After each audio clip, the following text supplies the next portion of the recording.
चलिए दोस्तों बात करते हैं सीखो और नए क्वेश्चन के बारे में। इस क्वेश्चन में एग्जामिनर ने कहा है एक रेलगाड़ी 45 किलोमीटर प्रति घंटे की गति से चल रही है। 4/5 किलोमीटर की दूरी तय करने में उसे कितने सेकंड लगेंगे, ये एग्जामिनर मुझसे पूछ रहा है। देखिए जब भी इस प्रकार का क्वेश्चन आता है तो आपको सबसे पहले ये पता होना चाहिए कि ये मेरे पास में अगर डिस्टेंस है यानी कि दूरी है, तो उसको अगर मैं टाइम से डिवाइड करूंगा तो मेरे पास में स्पीड आएगी। और अगर मेरे पास में स्पीड और टाइम दे रखा है तो मैं अगर इन दोनों को मल्टीप्लाई करूंगा यानी कि चाल और समय दे रखा है, तो मल्टीप्लाई करने पे डिस्टेंस यानी दूरी आएगी। अगर आपको ये पता है तो ये क्वेश्चन आसानी से हो जाएगा। अब देखिए एग्जामिनर ने कहा कि 45 किलोमीटर प्रति घंटे की गति से चलता है। इसका मतलब है कि ये 45 किलोमीटर चला होगा 1 घंटे में यानी कि 60 मिनट में। और 60 मिनट को भी मैं सोल्व करके लिखता हूँ आपका 3600 सेकंड में। बट एग्जामिनर कह रहा है कि ये 45 किलोमीटर नहीं है, चलना मुझे कितना है 4/5 किलोमीटर। तो इसे किससे मल्टीप्लाई करना पड़ेगा कि 4/5 बन जाए? तो नहीं पता तो 4/5 को इसी से डिवाइड कर दीजिए इंटू 45। देखिए इसको इससे मल्टीप्लाई करूँ तो मेरे पास में ये डिस्टेंस आ जाएगा, तो इसी से आप इसको मल्टीप्लाई कर दीजिए यानी 4 में कितना हो जाएगा 25 इंटू में 9 कर लेता हूँ मैं आपको डायरेक्ट।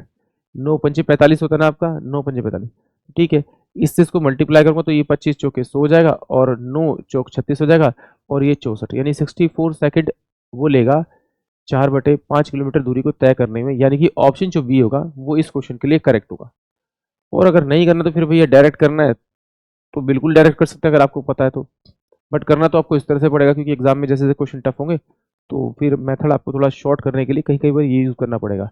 देखिए एग्जामिनर ने जो डिस्टेंस दिया है वो मुझे दिया है आपका 4/5 किलोमीटर। मुझे पता है कि अगर मुझे दूरी पता है और चाल पता है तो समय निकलेगा, तो दूरी बटे में चाल, चाल कितनी दी है 45 में, तो इसे 45 से डिवाइड करूंगा तो ये मेरे पास में क्या आएगा आवर। यानी कि दूरी बटे में चाल यानी कि समय आएगा और समय जो आएगा वो मेरे घंटे में आएगा। और मुझे इसे चेंज करना है किसमें, आपका सेकंड में चेंज करना है यानी कि सेकंड में चेंज करना है। तो 1 घंटे में 60 मिनट होते हैं और 1 मिनट में 60 सेकंड होते हैं। इसका मतलब 3600 सेकंड टोटल होंगे। तो इसको अगर काटूंगा तो ये 5 निम 45 और ये 5, तो 5 5 25 25 चौके 100, तो 9 चौक 36। तो ये क्या आएगा आपका 64 सेकंड जो आएगा इस क्वेश्चन का करेक्ट आंसर आएगा। यानी कि ऑप्शन जो बी होगा वो इस क्वेश्चन के लिए करेक्ट होगा। आई होप आप सभी को क्वेश्चन समझ में आया होगा।